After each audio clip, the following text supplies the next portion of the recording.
Bueno, nuevamente con ustedes en el programa Hablemos.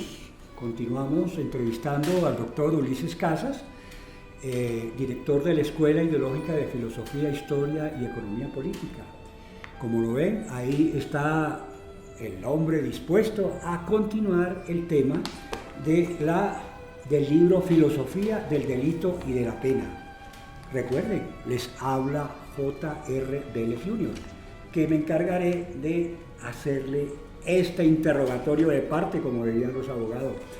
Doctor, bienvenido nuevamente. Continuando con el tema de la filosofía del delito y de la pena, quisiera que nos adentráramos ya en la época o en la edad prácticamente del Renacimiento o de la Antigüedad todavía, porque el feudalismo pertenece a la Edad Media. Cuéntenos cómo fue esto que aconteció cuando dominaban los reyes, la nobleza, el clero y en fin, la legislación de entonces, cómo se presentaban esas guerras, lo que se conocen como las cruzadas, en fin, toda esta situación de pena y de delito en este régimen, en esta época.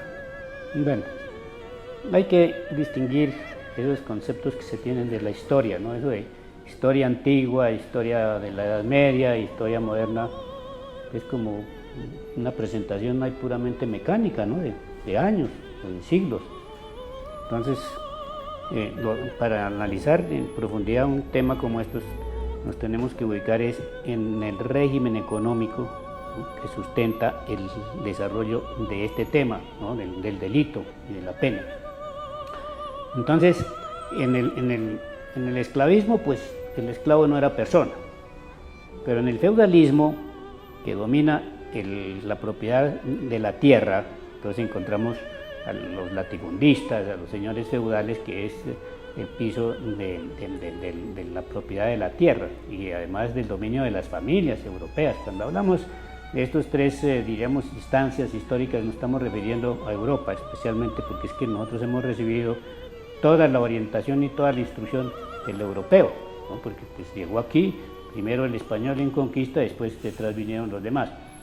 Entonces, en ese punto, en el feudalismo, el señor feudal, ¿no?, que era también parte de la monarquía o de los reyes, príncipes, etcétera, que había toda una diversidad de personajes, ¿no?, según la tierra que tuviesen, pero todos estaban bajo la dominación de la monarquía, del rey, llámese el rey o emperador. Bueno, y de la nobleza. Entonces, ese fenómeno del feudalismo, o en ese fenómeno del feudalismo hay normas, pero sigue siendo el dirigente feudal el que impone las normas, y los siervos de la tierra, que eran los que le trabajaban, se llamaban ya siervos de la tierra, pues obedecen o los castigan, ¿no?, o los expulsan o los fusilan, ¿no? No había fusiles, pero entonces de todas maneras los mataban. Bueno, entonces ahí ya la filosofía del delito cambia, digamos, de estructura, de visión, ¿no?, de sustento, ¿no?, porque obedece a otras estructuras materiales del desarrollo de la sociedad. De manera que ahí no hay normas, porque la norma es la conducta del mandante, el señor feudal, o de la monarquía, o de la nobleza, como dice usted, ¿no?, que impone todo las sanciones de las normas que se violen por parte de los siervos de la tierra. Ah, bien. Oiga, y en este capítulo de Europa feudal veo que usted incluye, además de las guerras, entre ellos las cruzadas, la corrupción o el papado y la corrupción, hasta que llega la reforma luterana, me imagino que a la que se refiere. ¿Qué incidencia cómo se presentó ahí? Mejor dicho, ¿por qué usted toca el tema del papado y la corrupción? ¿Y cómo ahí funcionó la cuestión de la pena en este caso? Pues porque, digamos, como hablamos anteriormente, ¿no?, los propietarios de la estructura económica pues son los que normatizan la conducta de los demás. Entonces, en eso de las guerras de feudales, pues es sencillamente, como diríamos, la expansión de cada sociedad de esas, ¿no? Y porque en Europa pues dominaban las familias. Entonces, siempre en esa evolución, como anteriormente, hay, diríamos, expansionismo, ¿no? Es decir, el desarrollo de la estructura tiene su propia evolución, que es crecer o desaparecer. Entonces, en ese proceso evolutivo, pues se rompen ciertas normas, y esas normas que son de tipo oral, que no estaban escritas, ¿no? Entonces las maneja el señor feudal, el príncipe, el duque, el emperador o el rey, ¿no? ¿Y el papado cómo y en el papado, pues lo mismo, ¿no? Porque como eran sociedades teocráticas, ¿no? Entonces quien gobernaba tenía que someterse al papado, porque el papa era el representante de Dios en la tierra. Entonces, como era el representante de Dios en la tierra, él legitimaba o deslegitimaba la posesión de la tierra. Entonces, por eso recordemos que Enrique VIII, que quería divorciar allá de la señora que tenía, le dijo al Papa que le aceptara el divorcio, y el Papa no, entonces, y fue y le hizo una visita y todas esas cosas para que legitimara, y si no, el Papa deslegitimaba al rey Enrique VIII. Y así, entonces siempre los reyes tenían que tener la legitimación del Papa porque era el representante de Dios en la tierra. Entonces recordemos, por ejemplo, en el caso de Napoleón. A pesar de ser Napoleón, diríamos, el efecto de la Revolución Francesa, ¿no? Y que pasó de un grado militar a otro hasta que llegó y se convirtió en emperador, ¿no? Rompiendo todo el proceso de la Revolución Francesa, pidió al Papa que lo coronara. ¿Cómo le parece? Bueno, pero como era rebelde el emperador Napoleón, pues cuando el Papa fue a ponerle la corona, se la quitó y se la puso él mismo.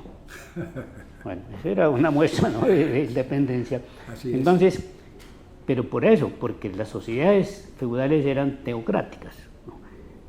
Y esa es, digamos, otra forma de ver la ruptura de las normas, ¿no? Y hay momentos históricos donde no hay ninguna norma, sino el poder militar. Por ejemplo, todo ese proceso de la Revolución Francesa en 1789, que produce un Robespierre, ¿no? Pero un Robespierre que tenía que darle una legitimación a su proceder, entonces estableció el régimen del terror, pero tenía que legitimarlo con algo que no fuera material, sino el ser supremo. Bueno, ya iremos llegando a esa parte, pero cerremos este capítulo con el viraje que le da Martín Lutero, que se llama Reforma Luterana, y que aparece ahí también Calvino, y aparece Juan Knox y otros que hicieron parte de esa reforma. Brevemente cuénteme cómo está esa parte. Sí, es decir, en el proceso evolutivo de las comunidades, de las sociedades, etcétera, etcétera, pues la propiedad privada ejerce un dominio, ¿no?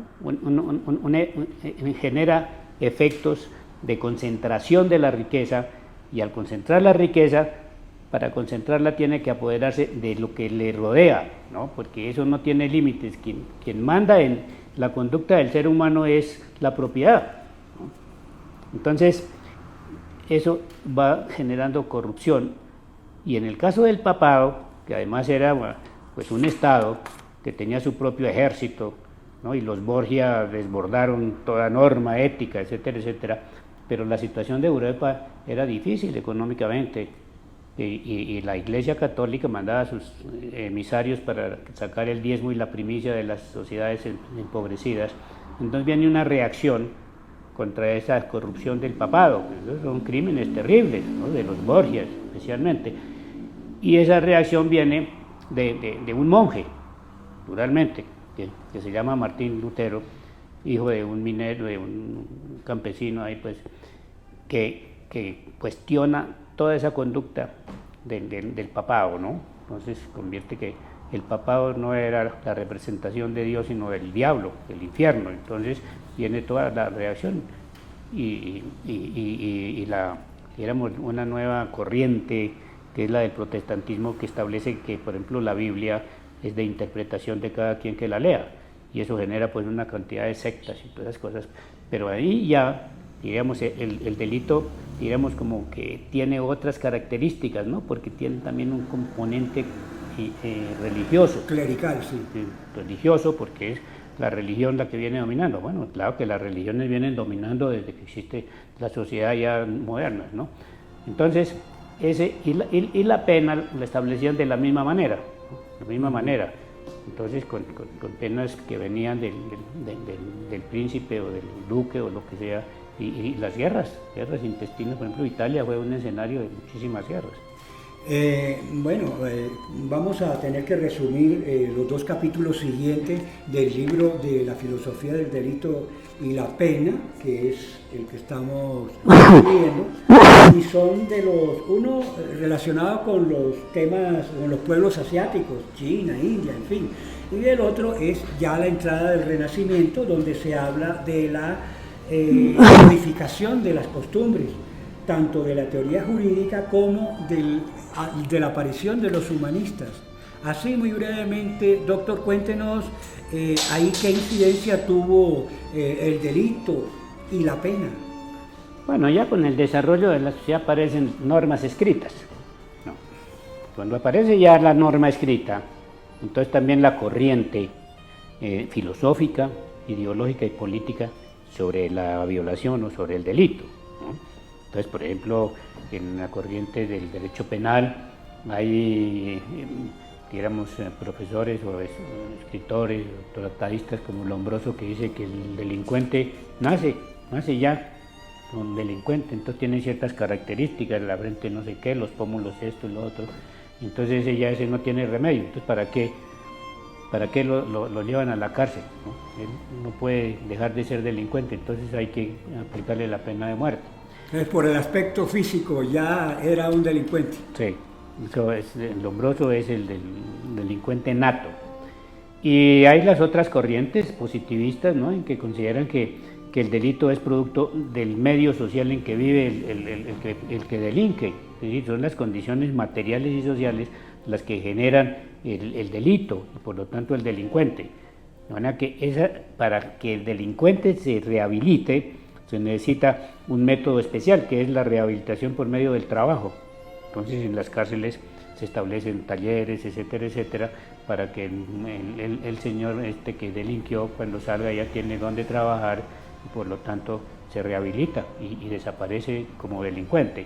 Esa es otra concepción que es, digamos, de las corrientes positivistas del derecho, que tienen, digamos, paralelamente a la concepción materialista del ser. Doctor, como la pregunta que le hice anteriormente es que lo que usted acabó de decirnos, usted lo enmarca en lo que usted aquí denomina la codificación de las costumbres.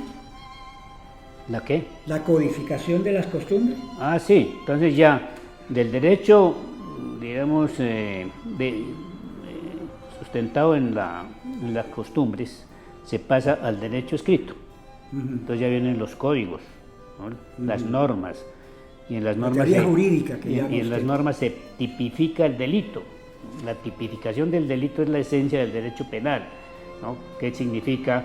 Que para que haya un homicidio necesita el dolo. Si yo lo voy a matar a usted porque tengo la intención, o puede ser que usted se me atravesó y lo cogí con el carro que yo llevaba, entonces es un delito culposo. Entonces ya aparece el dolo y la culpa. Entonces ya ha avanzado muchísimo el derecho en ese sentido, ¿no? Pero siempre el desarrollo económico, la estructura económica que genera un desarrollo social, político y cultural, ¿no?, entra en escena en ese nuevo, dijéramos, marco de la evolución humana, ¿no? Y entonces ya, ¿cuál es la filosofía para entender esa clase de delincuencia o de conductas, ¿no? Pues hay dos. ¿no? La que considera que él es culpable, sin más ni más, y la que considera que hay que establecer cuáles fueron las condiciones en que se produjo el hecho delictivo. Bueno, en este escenario, ya para cerrar el tema, doctor, ¿qué incidencia tuvieron los humanistas renacentistas, que fueron los que nos dieron una nueva proyección en este mundo ideológico y histórico? ¿Los qué? Los humanistas. Sí, los humanistas son unos personajes importantes porque pues hacen análisis de la sociedad misma, del ser humano. Por eso se llaman humanistas, de que el ser humano es un ser pues respetable, ¿no? Que diríamos de un nivel elevado en el proceso evolutivo tanto de la sociedad como de los individuos en particular, y que tiene derechos, ¿no? Que tiene derechos porque no es igual el ser humano al animal, ¿no? Aunque nosotros somos, obviamente, somos racionales. Somos, digamos, animales en la estructura orgánica, pues nos distinguimos del otro porque pensamos, ¿no? Porque tenemos el carácter de pensantes, ¿no? Pero pensar no es pensar que ahorita nos vamos a salir de aquí para otra parte, ¿no? Pensar filosófico es la reflexión, y es la reflexión sobre el ser, ¿no? Y el ser es todo lo que existe. Entonces ahí hay un cambio completamente diferente en la concepción del ser humano, y estos personajes que además pertenecen a sectores sociales cultos, ¿no? Avanzados en la cultura, ¿no? Cualquier personaje va a hacer las de humanista, ¿no? Puede decir eso, pero no. Bueno, lastimosamente se nos acabó el tiempo, doctor. Va a tocar otra vez tener que invitarnos para culminar los 2 capítulos que quedan de este libro de la filosofía del derecho y de la pena. Del delito. Del delito, perdón. Entonces tendremos pues que invitarlos para la próxima. Así que muchísimas gracias nuevamente y hasta la próxima. Les habló J.R. Vélez Jr. en el programa Hablemos.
Bien, comenzamos nuevamente el programa Hablemos. Hablemos, esta vez con el doctor Ulises Casas, es el director de la Escuela Ideológica de Filosofía, Historia y Economía Política, como ustedes bien lo saben, y vamos a complementar la temática del libro Filosofía del Delito y de la Pena.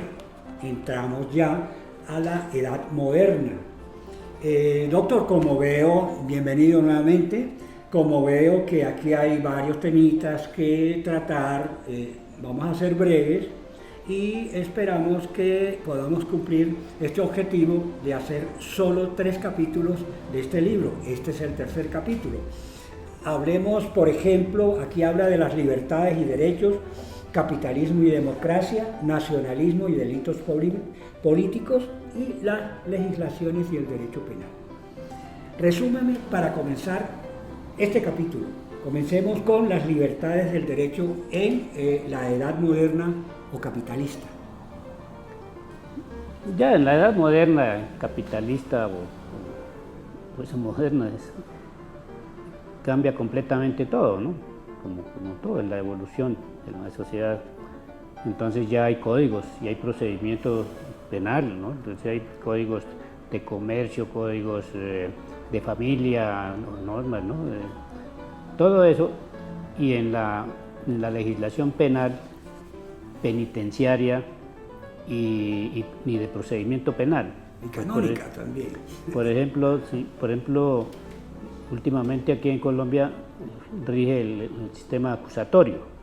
Todo el sistema acusatorio pues tiene una especificación diferente a la anterior de la ley 600, creo que era, que consiste en que la Fiscalía se convierte en un ente que representa a las víctimas, ¿no? Entonces ya las víctimas no necesitan poner teóricamente abogado, porque el abogado de las víctimas es el fiscal, que tiene que buscar al delincuente, levantar todas las pruebas de la comisión del delito y presentárselo a un juez de garantías que define si lo detiene, si le dicta autodetención, ¿no?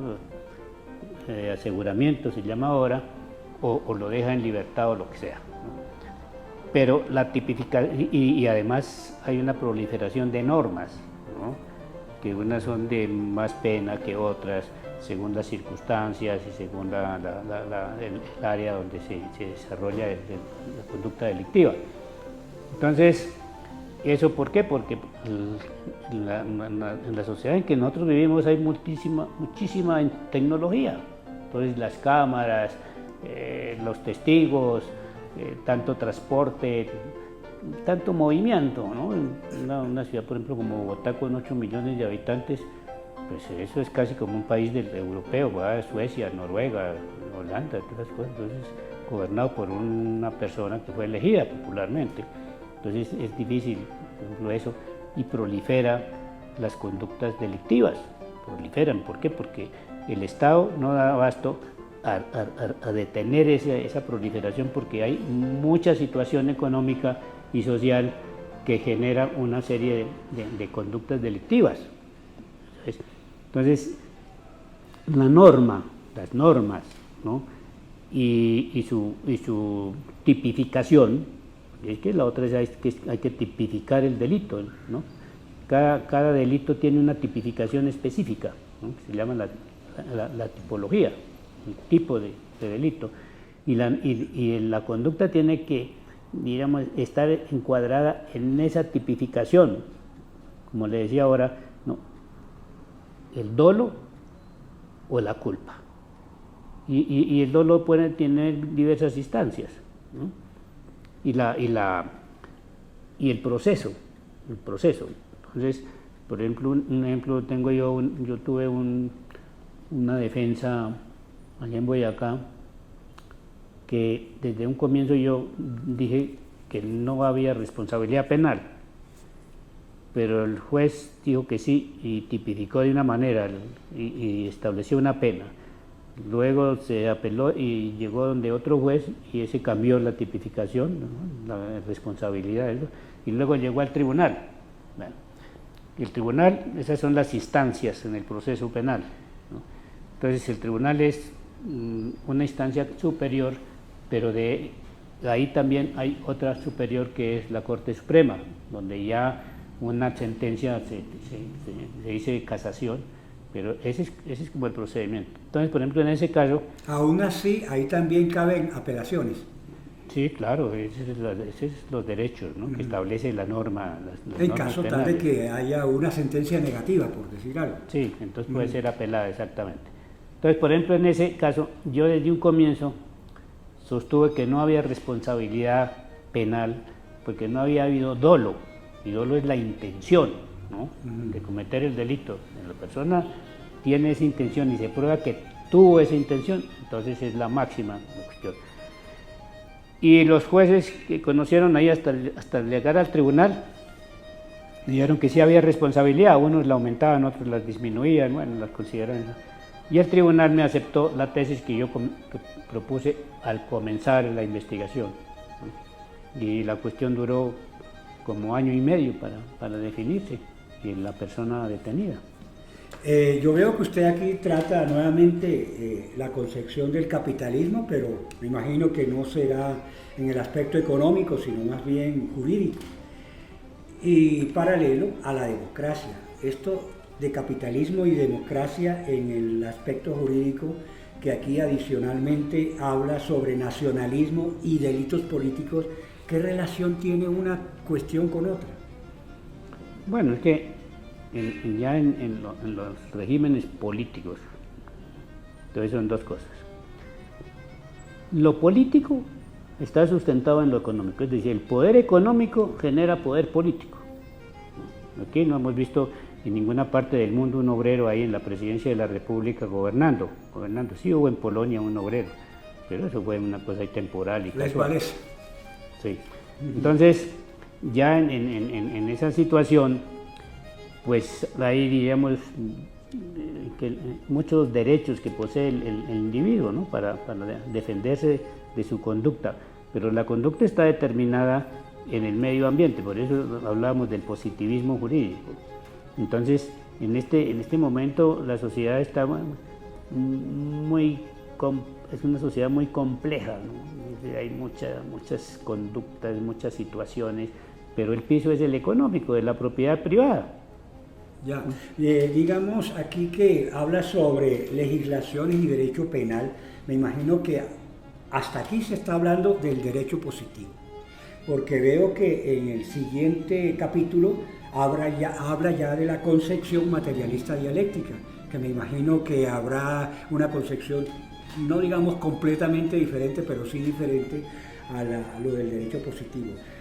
¿Usted cómo nos podría explicar ese cambio de legislación para pasar inmediatamente al otro capítulo de la concepción del materialismo dialéctico en cuanto al delito y la pena?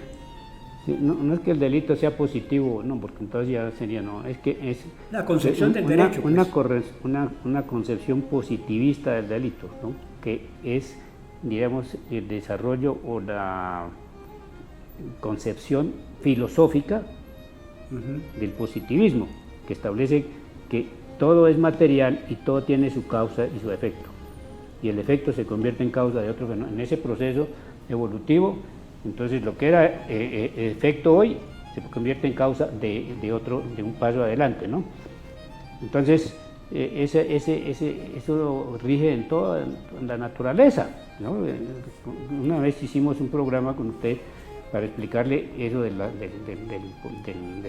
la evolución, ¿no? Entonces yo le decía a usted, esta planta que es producto de una raíz, ¿no? de una semilla, bueno, que se convirtió en planta y va dejando de ser semilla para convertirse en planta, pero ya la planta, digamos que desaparece la semilla, lleva semillas, claro, ¿no?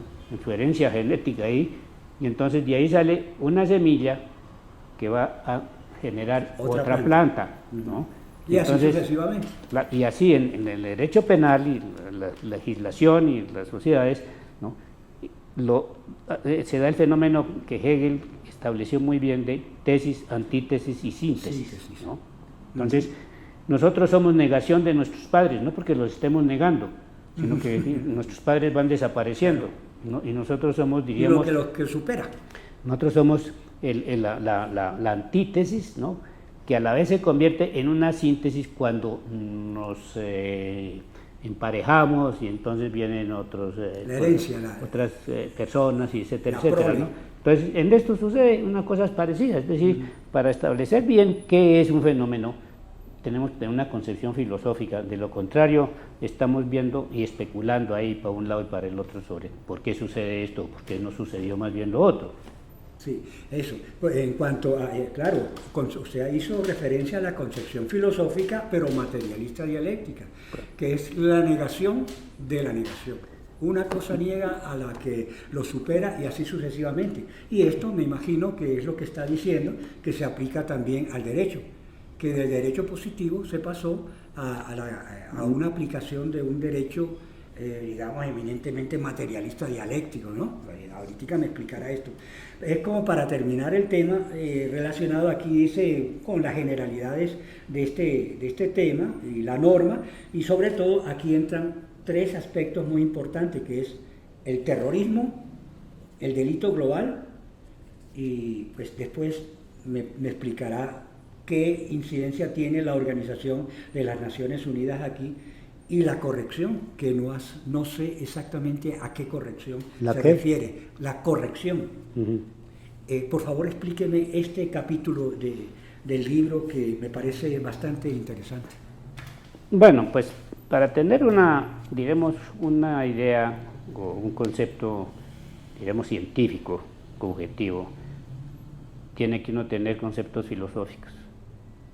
De lo contrario, nada, eso no es posible interpretar el fenómeno si no hay conceptos filosóficos, ¿no? Por ejemplo, uno no puede conceptualizar sobre qué es el derecho penal si no conoce las corrientes que dijimos aquí, ¿no? Las corrientes del positivismo, la corriente del delincuente nato, etcétera, etcétera.